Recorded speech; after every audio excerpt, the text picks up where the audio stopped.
My name is Nikita Sharma. How are you all? Fine. जैसे कि मैं आपके लिए बहुत सारे वीडियोस पहले बना चुकी हूँ। अब हम लोग बनाने वाले हैं वीडियोस स्पोकन इंग्लिश पे, स्पेशली स्पोकन इंग्लिश।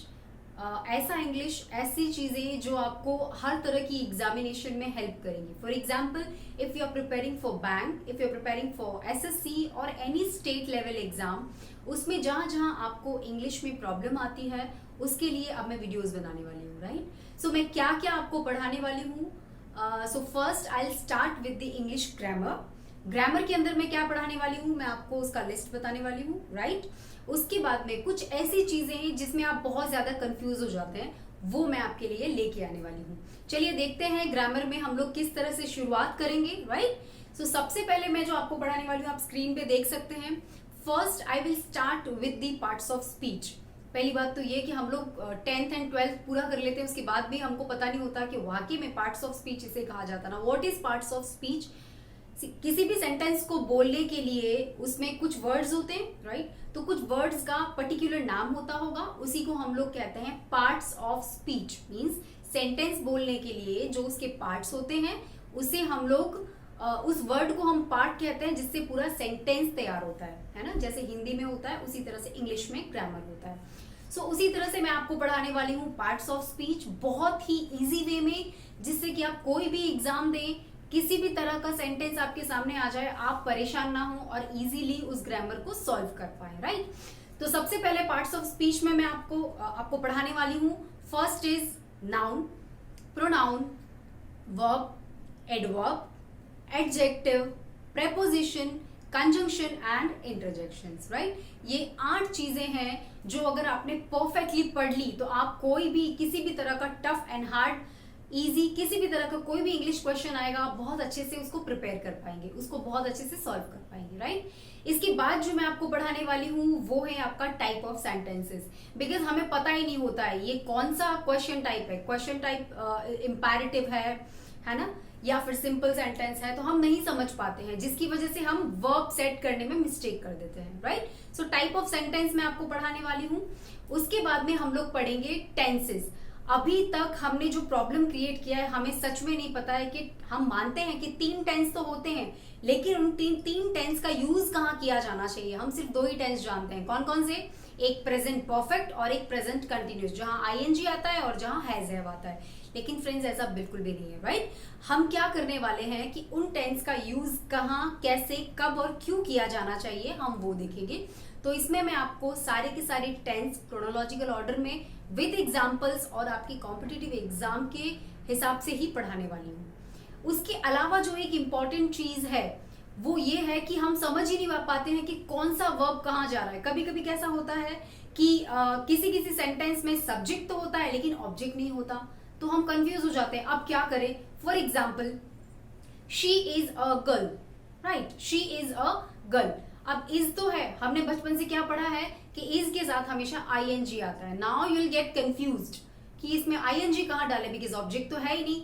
इसे कहते हैं ट्रांजिटिव और इनट्रांजिटिव वर्ब। राइट, तो मैं आपको ये भी बताऊंगी कि ट्रांजिटिव वर्ब का यूज कहाँ होता है और इनट्रांजिटिव वर्ब का यूज कहाँ होता है।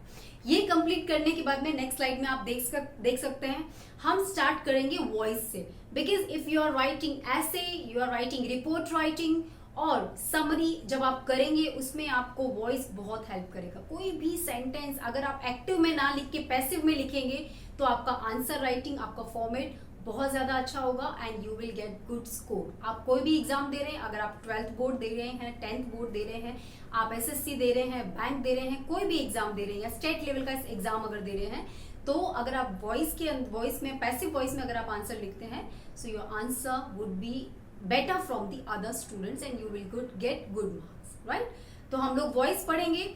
उसके बाद में मैं आपको पढ़ाऊंगी reported verb and reported speech. Because बचपन से हमें अभी तक जो सिखाया गया है वो इतने परफेक्ट मैनर में नहीं सिखाया गया है, इजी वे में नहीं सिखाया गया, सो दैट आप उसे जल्दी से कैच कर पाए और जल्दी से उसको सॉल्व कर पाए। ठीक है, तो ये पढ़ेंगे।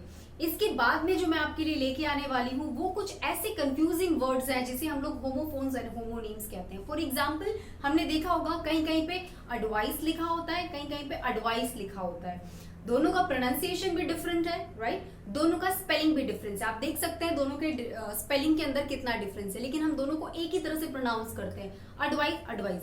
ऐसा नहीं है, एक को एडवाइस कहा जाता है और एक को एडवाइस कहा जाता है।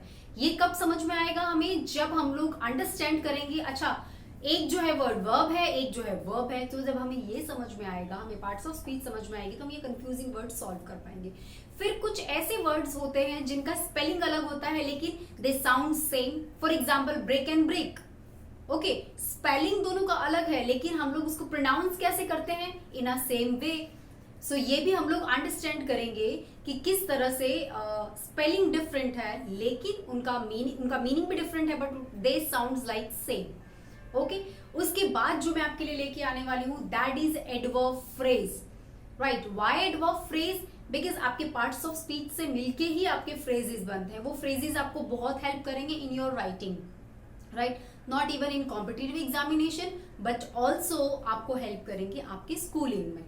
तो इस तरह से एक पूरा थॉट लेके मैं आने वाली हूँ जिसमें आपको पूरा ग्रामर वो भी सिर्फ और सिर्फ स्कूलिंग के हिसाब से या कॉम्पिटिटिव एग्जाम के हिसाब से ही नहीं, आपकी लाइफ में भी वो आपको बहुत हेल्प करेगा। अगर आप कॉर्पोरेट फील्ड में हैं तो भी आप बहुत गड़बड़ इंग्लिश बोलते हो, राइट? बहुत गड़बड़ इंग्लिश लिखते हो, लेकिन अगर आप थोड़ी सी चीजें अगर यहाँ से फॉलो करेंगे देन आपका जो प्रेजेंटेशन है वो बहुत अच्छा हो जाएगा। ओके, सो इस तरह से हम लोग अपने वीडियोस बनाने वाले हैं। इस तरह से मैं आपको सिखाने वाली हूँ कि ग्रामर का प्रैक्टिकल यूज कैसे करना है। बिकॉज हमारे स्कूलिंग टाइम में हम सब ने ग्रामर पढ़ रखा है, right? Am I right? I know I am right.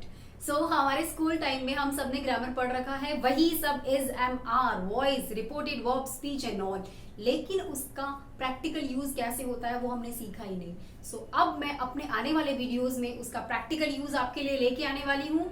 So please must watch. Thank you. Subscribe. Click on the bell. Like, comment, share.